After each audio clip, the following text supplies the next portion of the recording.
Hello, friends.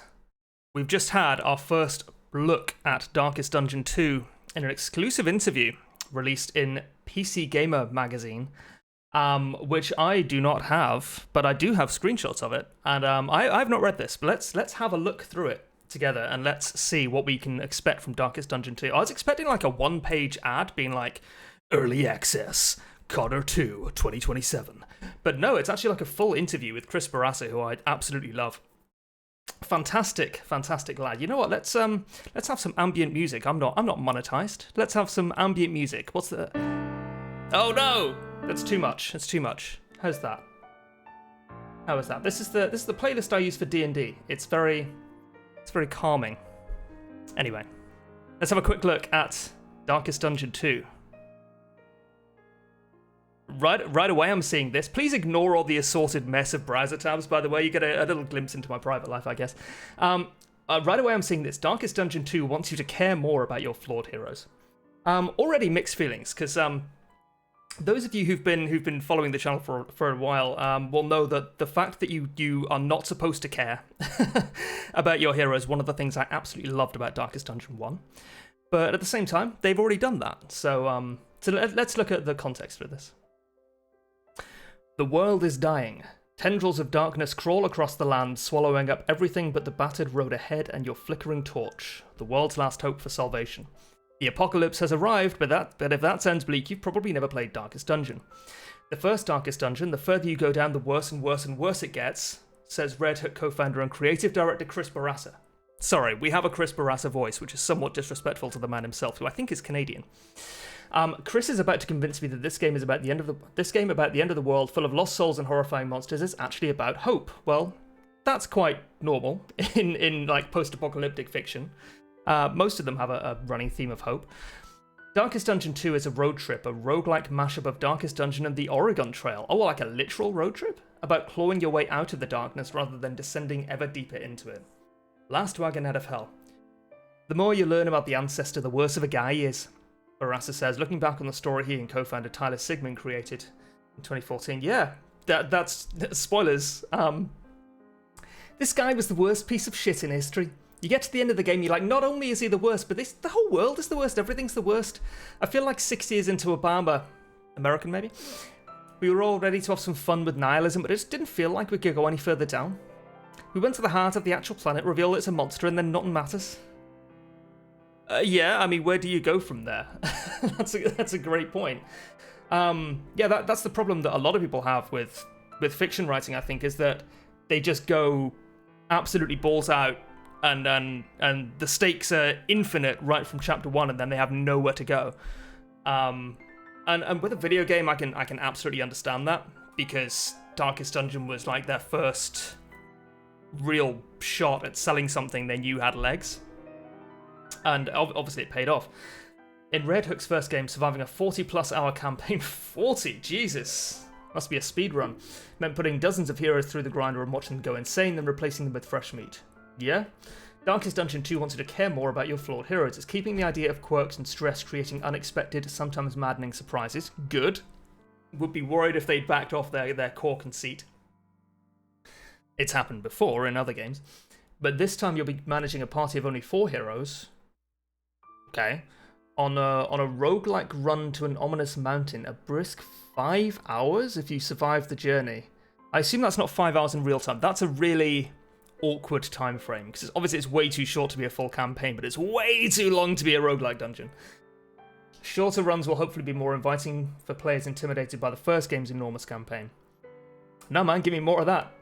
Like other modern roguelikes, there's meta progression between runs, and like Hades, yeah, I was just thinking that. If you haven't played Hades, go play Hades. Hades is so good. One of the things I absolutely loved about Hades was the fact that failure is baked into the storyline. I've talked about this in videos before, I think, but in Hades, failure is baked into the storyline because you play as the prince of the underworld attempting to escape for various reasons, and it's really important that you die and get brought back home because that's how you forge relationships with the other characters, and it's how the storyline progresses. Interesting to see how Darkest Dungeon 2 is going to do something like that. Obviously not exactly the same, but meta progression between runs implies that something is making it back to the camp or whatever, or wherever your home base is. Like Hades, DD2 will have a story that evolves over the course of development in early access. The idea is for the game to be easier to get into, but just as deep once you're hooked. We want more people to feel worse, jokes Barassa. Yes. Bit of a Garden Path sentence. There's some games where once you have the sequel, there's no reason. Oh, I'm gonna have to come back. Yeah, that's fine. There's no reason to go back and play the original. We wanted to do a different structure, says Tyler Sigmund, who we don't have a voice for yet. They settled on the idea of a road trip, which Sigmund relates to the teensy bit brighter tone. Okay, teensy bit brighter. I'm okay with that. Likening it. I cannot speak today. My throat's really dry. Sorry. Likening it to Lord of the Rings: Quest to Mordor. The trip may be brutally hard, but this time there's some nobility to it. Good, because Darkest Dungeon 1 was all about self-interest. Everyone was working in their own interest. And I talked about this in an earlier video as well, in the Mind Games of Darkest Dungeon. Everyone is just out for themselves, and that's what creates the bleak atmosphere. I like the idea that they've kind of done that, and they're moving on from it, and they're doing something different. If you go back to this whole idea of settling west, it's people trying to achieve a better or freer life than their options where they are. Direct reference to the Oregon Trail. I think those motifs and dunking the ring in Mount Doom are so powerful because the end goal is worth the trials of the journey. We think those motifs and dunking the ring in Mount Doom are so powerful because the end goal is worth the trials of the journey. I think that's really important. The journey's terrible. You're leaving safety and going towards the worst possible thing you could because someone's got to do it. Sorry, Tyler. A run in Darkest Dungeon 2 looks much like a journey up the tower in Slay the Spire or through the stars in FTL. Every region is divided into branching paths, each node a battle or ruin to investigate or an encounter with survivors who need your help. Yeah, very Slay the Spire. Helping them is one way to keep your torch, the symbolic and literal light of hope, burning bright. Somewhere in each region is a proper dungeon, home to a tough boss fight and better loot. A powerful trinket could transform a run, but tackling it is risky. Any hero you lose is dead for good. Okay, I like this. This is like just a mishmash. At least what they're going for. It's just a mishmash of all of the best parts of many of my favourite games. I don't think we could respect ourselves or look at ourselves in the mirror if we didn't kill your characters, says Barassa. They can die, and you can be on a run with 2 characters left, but we reward your progress at the end. Right. Are we there yet? Like in a real-life road trip, Darkest Dungeon 2 is all about the personalities in the car. I've done a few of them in my time. You end up best friends with somebody and never talk to the other guy again, ever, says Barassa. They've recreated that dynamic by tossing out the old afflictions caused by stress and creating an affinity system where characters gain and lose favour with each other.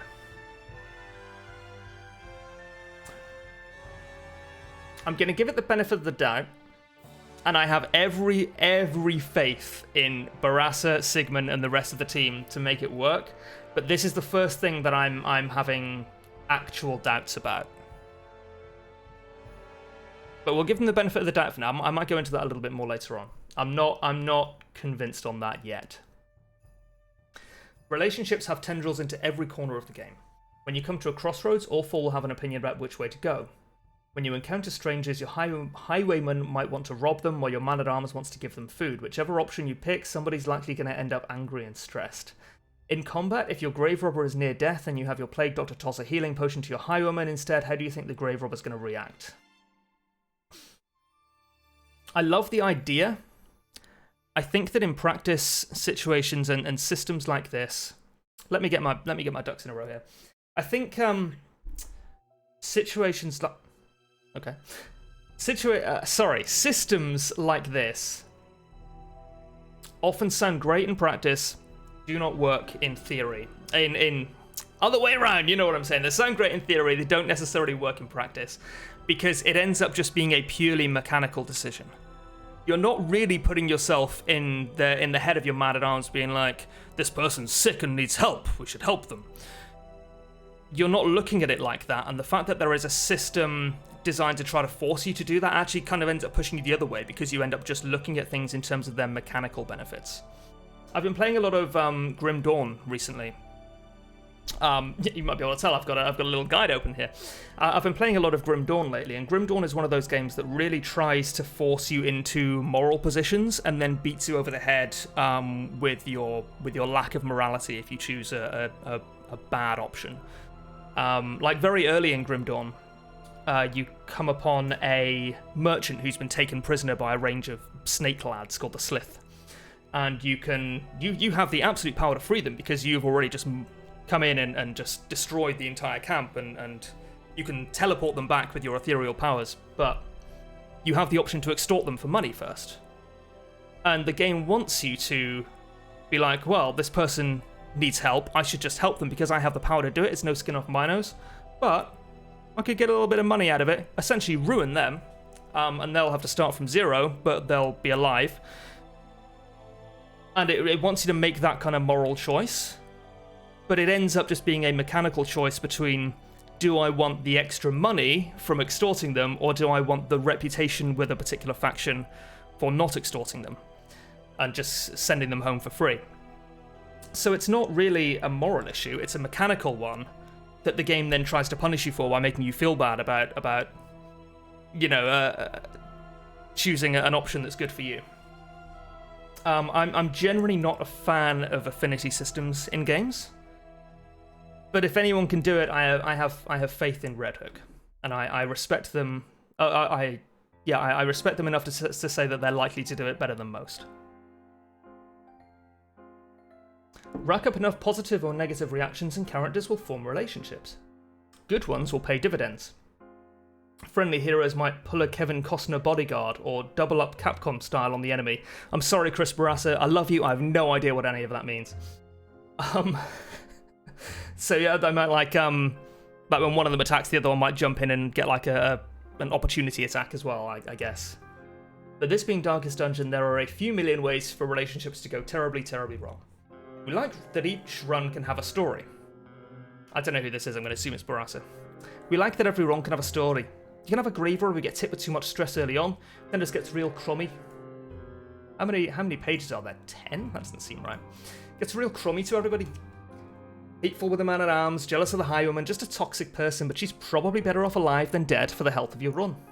That becomes the story that time you had that awful lady in the back of the car, she was really mean to everyone.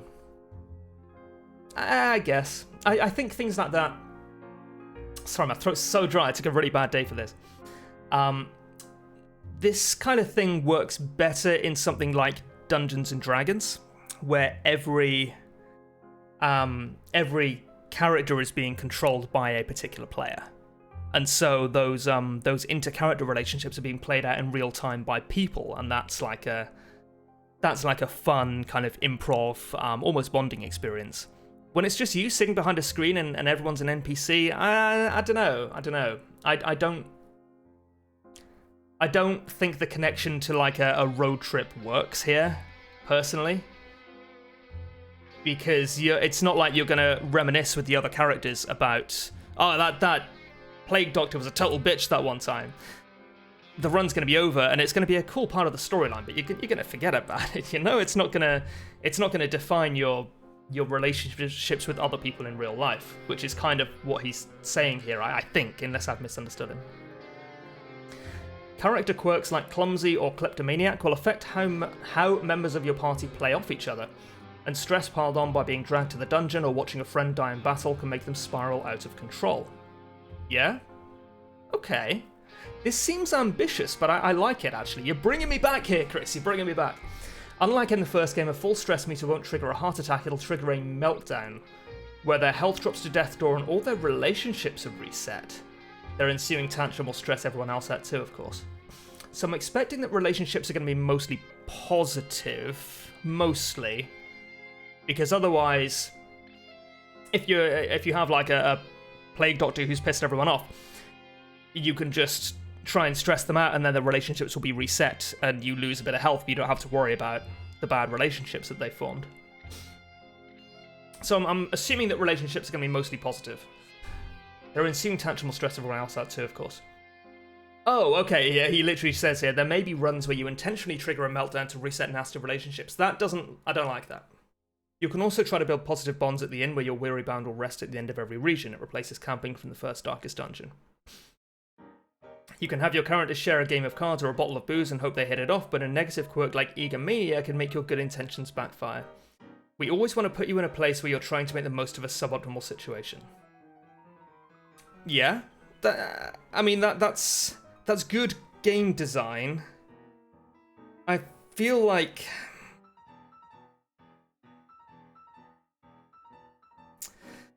I'm not convinced this is gonna be as cool in practice as it is in theory. I hope I'm wrong. Love these screenshots, by the way. They've kept the same art style, or a very similar art style, but just turned it up to 11. It's really good. If you haven't played much Darkest Dungeon, combat in the sequel will look much the same to you. Your party still stands in a line, a selection of skills below. Each character's position is key, since skills can only hit certain distances. With each attack, you get a cutaway animation as a blade or bullet hits flesh. If you have played a great deal of Darkest Dungeon, combat will look strikingly different. It's in 3D now, for one thing, as is the whole rest of the game. I feel like that's quite an obvious change. Characters have bigger bodies and smaller heads, no longer cartoonishly proportioned. Yeah, I liked the cartoonish proportions. There's really amazing preparatory animations in combat. If you click Wicked Slice on your Hayum and he whips his knife out and gets ready, and when you click a target he follows through. The results combat feels way more alive. People are getting potions out and then launching them on you. Okay, we'll come back to that. Launching them on your mouse clicks. Once you get into a flow, if you watch someone who knows how to play, even though it's turn-based, it feels very fluid. It's turn-based, but it's a bit more granular, right? So you have certain animations happening on certain triggers that occur partway through a turn. There are even more dramatic mechanical changes. Characters no longer have upgradable armor or weapons, or stats like dodge and accuracy. These sweeping changes make combat chunkier, designers speak for easier to understand.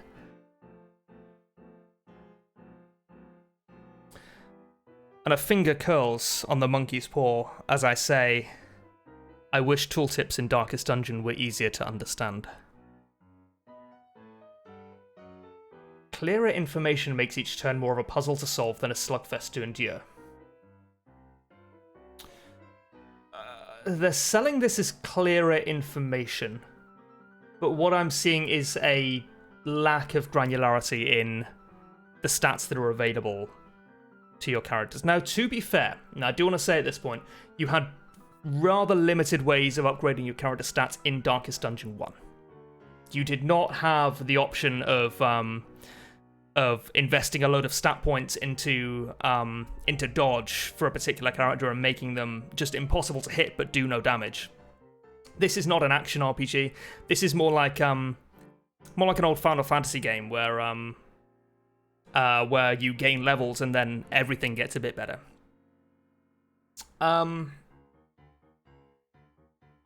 Okay.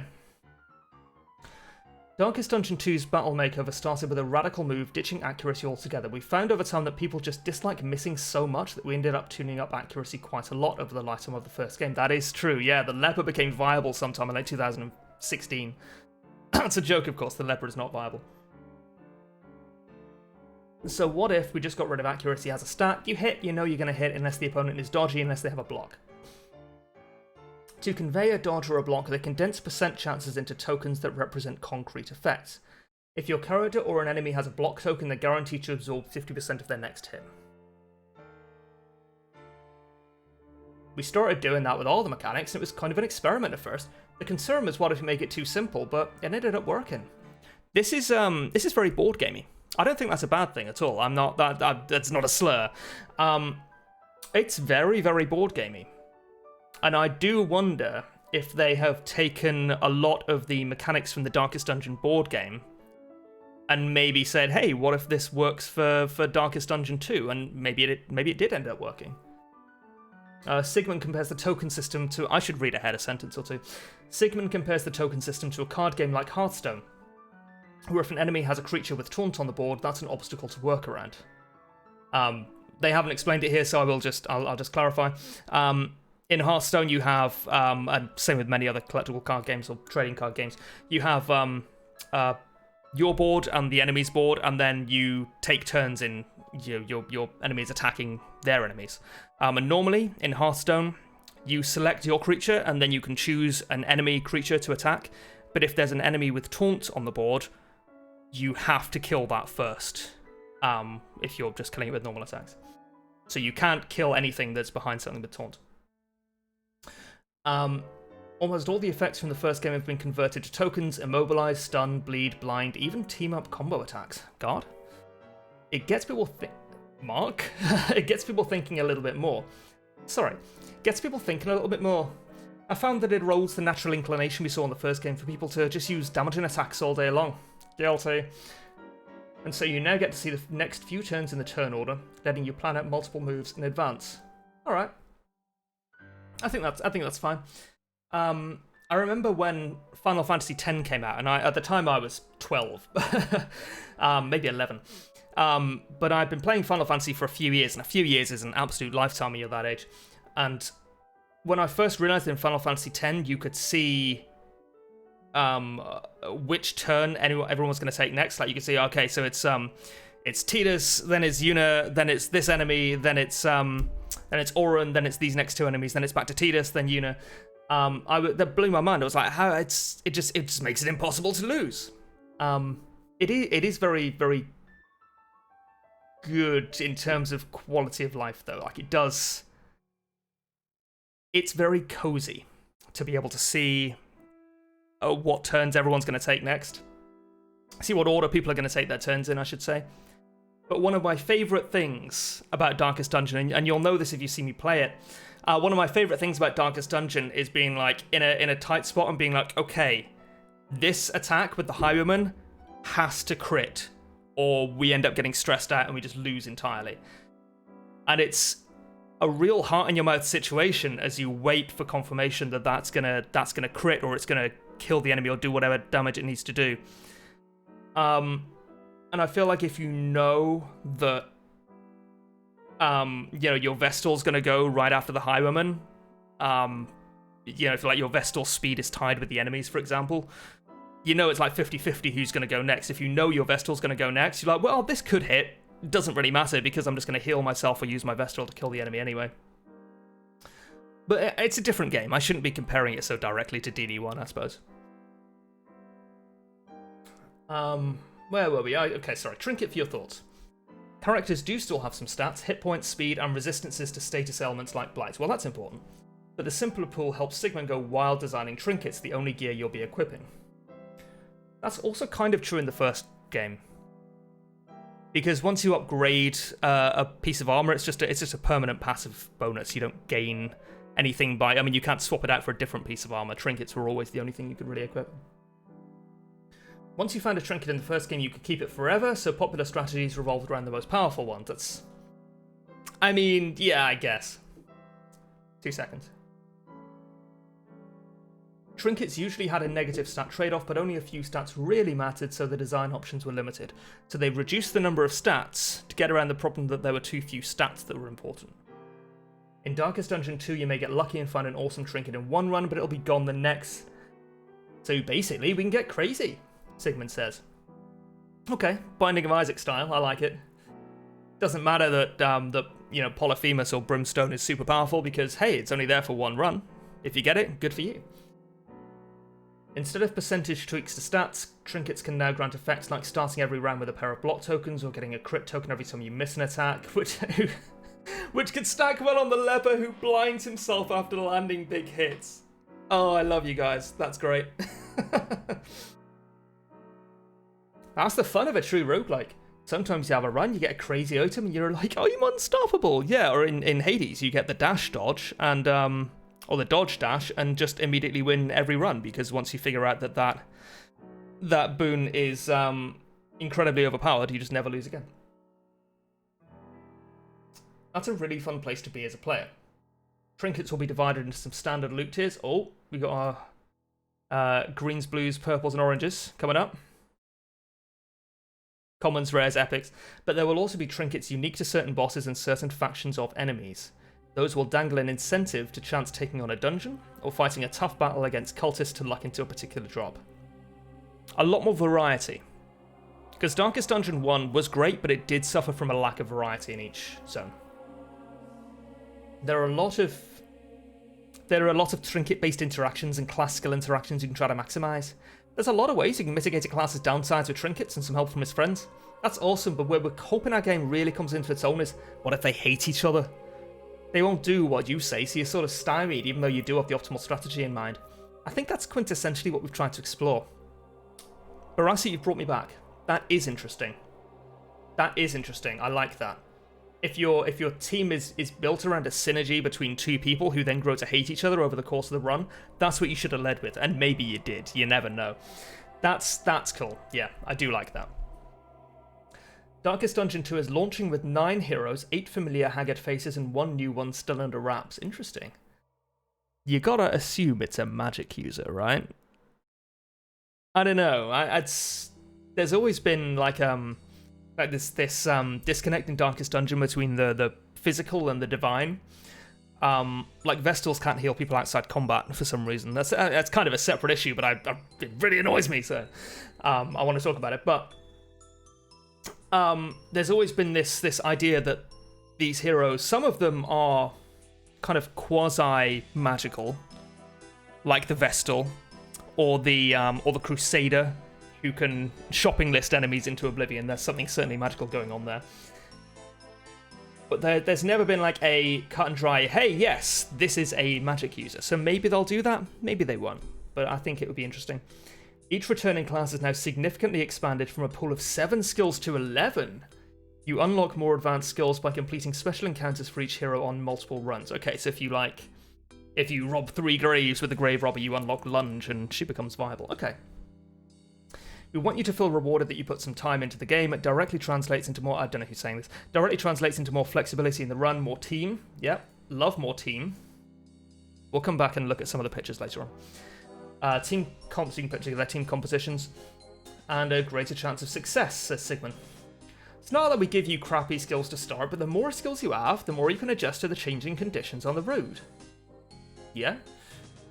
In The Binding of Isaac, you always start with just one crappy tier that just shoots, like, garbage, and then you upgrade it as you go. Yeah, that makes sense. I mean, that's a roguelike thing in general. Yes, one of the reasons that I never felt that comfortable calling Darkest Dungeon a roguelike or a roguelite is because on each run, your characters do not grow in power significantly. Those unlocks will go hand in hand with learning Darkest Dungeon 2's regions, so it's okay, quite near the beginning of the game, I guess. Excuse me? Avoid the hospital? I forget these guys are American. So you'll know when you head into a region where enemies have high blight resistance, it's time to adjust your Plague Doctor's loadout. Yeah, that's very Darkest Dungeon. You can swap out skills on the road between encounters, good. But Red Hook never giveth without taketh away. Hashtag journalism. You can no longer have multiple copies of the same hero in your party. Good, actually. I think people are going to hate that, but I actually like it. Especially with Darkest Dungeon 1. All heroes were implied to be the same person. All highwaymen were implied to be the same dude who just kept turning up in this land stuck outside time. So I kind of like that. Each run you have to choose from a bunch of heroes pre-rolled with a good and bad quirk. It's not like Wizardry from the 80s where you kept rolling till you get 18s across the board. You really wanted a leper this run, but he's a pacifist or whatever, that makes you really choose. I'm not sold. I think that removing agency from the players to make the game harder always feels artificial. I think that if you're in that situation where you really want a leper, but I don't know why you would, where you really want a leper, but he has a terrible quirk that makes him garbage to play. I'm gonna be meaner here than I've ever been about Red Hook, and I'm gonna say that is a developmental crutch. They've done that, in my opinion, to make it easier to balance by making balance completely up to the player. You can have the leper, but hey, he's got a terrible quirk. Why is the quirk so much worse than all of the others? Oh, we designed quirks to be deliberately not balanced at all in order to create situations like this. I'm like, yeah, like I guess, but I think it feels a bit like a gotcha from the developers when that kind of thing happens.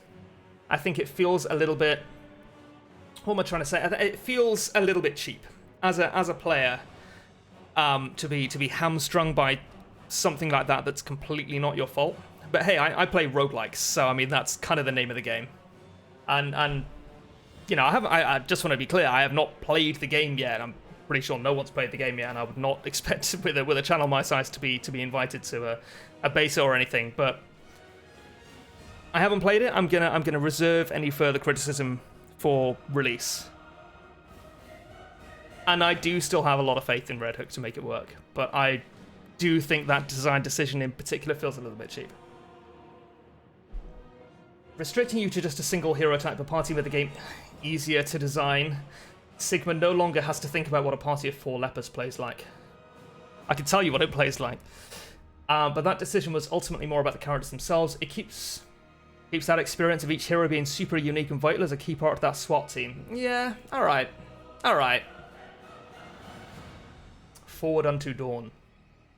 Darkest Dungeon ended up with 18 classes after years of expansions. Darkest Dungeon 2 will grow too. It's coming to early access in Q3 2021. So that's July, August, September, right? That's Q3? Okay. And you'll be able to complete a run from the get-go if you survive long enough to haul your flickering torch to the mountain's peak, ready to stop the world from crumbling. You won't be greeted by an under-construction sign. Hades! Barassa says to expect a 5-act story with each act bringing a new boss to fight when you reach the mountain. It'll launch with Act 1. Lovely. There will be 4 regions to struggle through at first, but the roguelike structure makes it easy to add more, likely in themed releases similar to the first games. I imagine Darkest Dungeon 2 in its final form like a version of Mad Max Fury Road, where you find an epic trinket in the bullet farm on one run and die of blighting gas town on the next one. Yeah, okay, yeah. It's hard to believe the first game is built by a core team of just 5 people. Yes, it is. Genuinely one of the most impressive achievements in modern indie game design, and there are lots of them to choose from. Thanks to its success, more than 20 are now working on the sequel. The bigger team means there are designers focused solely on creating monsters or heroes or skills, tasks Sigmund once juggled while also managing payroll. Yeah, no, that's a big ask. I do worry, and it's such a minor worry, but I do worry that things are going to feel a little bit more disconnected with a larger team. But absolutely, is something they had to do. They got the money for it. They don't want to be like they've said that they don't want to be, managing like basic admin tasks while also being the lead designer in the game. That seems like a recipe for disaster, and they pulled it off well, but I wouldn't want them to go through it again. Artists and animators are doing things with the new 3D models that would require more illustrations than Barassa could ever have created by hand. So is Barassa's also the primary artist on DD1, right? Because I've seen that before, and I follow him on Twitter, and he doesn't post very much, but sometimes he posts like a piece of art, and I'm like, dude, there's no credit on that. Did you do it? And I'm starting to think the answer is yes. They're both still in the trenches. It was important we own it and have our hands right in it, says Barassa. All we know how to do is what we did last time. If we throw all that out and hire a big shot producer from EA just to run the whole thing, we don't know where that leads, right? All we really know is the experience we had together. We tried to preserve as much of that as possible and still create inroads and ownership for the team along the way. It really stems from, we don't want to fuck it up, quite frankly. I like Chris Barassa. Everything I see from him makes me like him more.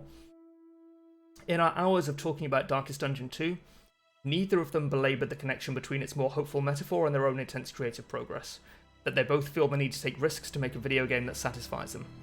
But when my first run inevitably goes to hell, and I contemplate leaving my petty egomaniac plague doctor by the side of the road, I know I'll think back to how Chris Barassa describes the feeling he hopes this sequel can evoke after Darkest Dungeon's bottomless nihilism. This game is more about trying to swim up, hoping you have enough air to break the surface, and the fear that you experience when you realise it's just a little further out of reach each time. It's about trying to surface and trying to come to grips with your failures. But if you can manage to do it, there is a path to a better future. Or at least a path to a better trinket.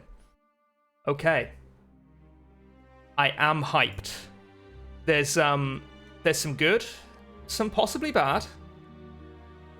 But I am excited. Let's have a look at some of the illustrations we skipped. Upgrade your wagon with parts you collect. Hopefully this is visible. There we go. So I assume these are like you can choose one, perhaps. Whenever you find, I don't know. I'm grasping at context for this. It looks like these might be trinkets or. These are wagon upgrades. Yeah. Sorry, I'm a total brain fart. Okay. Yeah, lower stress, more healing, scouts ahead. Classic. This is what we were looking for, right? Who's who? You'll have 9 heroes to choose from an early access launch. Grave Robber, Occultist, Plague Doctor, Jester, Leper, Man-at-Arms, Highwayman, Hellion, Unknown. Okay.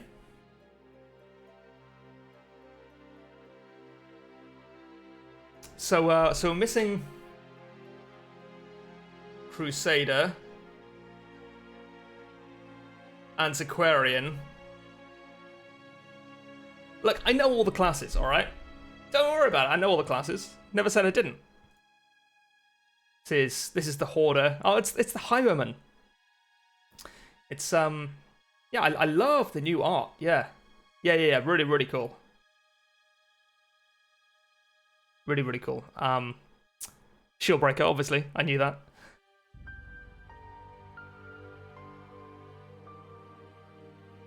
Darkest Dungeon 2 versus Darkest Dungeon. Oh, the characters, yeah.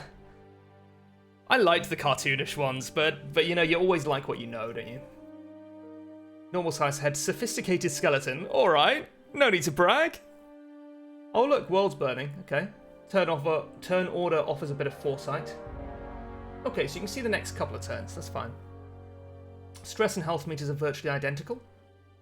As they were, yeah, no, that's good. And a block token over here.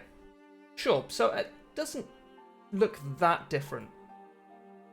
Doesn't look that different, in my opinion. But I think that's good. I don't think it could look much better than Darkest Dungeon 1. Look at some of the unlockable skills. We're just, I think this is the last... Yep, this is the last one we've got to look at. Leper, Intimidate, Taunt. Well, if you want any of your heroes getting killed, likely to be a Leper. I'm joking. I'm sure they've buffed Leper. I'm sure Leper is good now. Remember, when the Leper gets hit, he gains a stacking damage buff. Pair it with a Taunt and Hulk out. Yep, sure. Riposte is normally something you want to pair with Taunt, but Leper doesn't seem like a riposting kind of guy. Grave Robber, yeah, we've got the Stealth Ignorance. Don't like that. And 20% of Death Blow resistance. Do bosses hit Death's Door now? Is this like the DM that insists on having his bosses make death saving throws, just give them an extra chance to get away when your party's killed them? Interesting. Absinthe. If under 25% HP, heal for 25%, get a speed token and 3 dodge tokens. So this is, I mean, the actual mechanical stuff is completely irrelevant here. Could be 20%, could be 40%, doesn't matter. I don't have any context for it. But yeah, just to get a bit of flavour of the reimagined classes. Highway Robbery, okay, a debuffer, or a negator. Point blank shot places a combo token for a team up attack, but can only hit when the enemy is in the front row. Yeah, okay. Well, that was, yeah, really cool little first look at Darkest Dungeon 2. Got 40 minutes, my word. Well, it's been worth it. Yeah, I'm really hyped. Definitely some good, possibly some bad. But yeah, I will certainly be playing it on its release. Yeah, I've not been streaming. I was going to say I've not been streaming very much lately. I haven't actually streamed in a month or so, because I've just had so much else on. But yeah, I will definitely be taking a look at Darkest Dungeon 2 when it comes out. I'll be getting it on early access as soon as I can, so I'm sure many of you will too. But yeah, let me know what you're most excited about in this in the comments, because there's a lot to look at. There's a lot to like, I think, and maybe some stuff that maybe I'm not quite convinced on yet. But yes, thank you guys for watching, and I'll see you in the future, and maybe the past.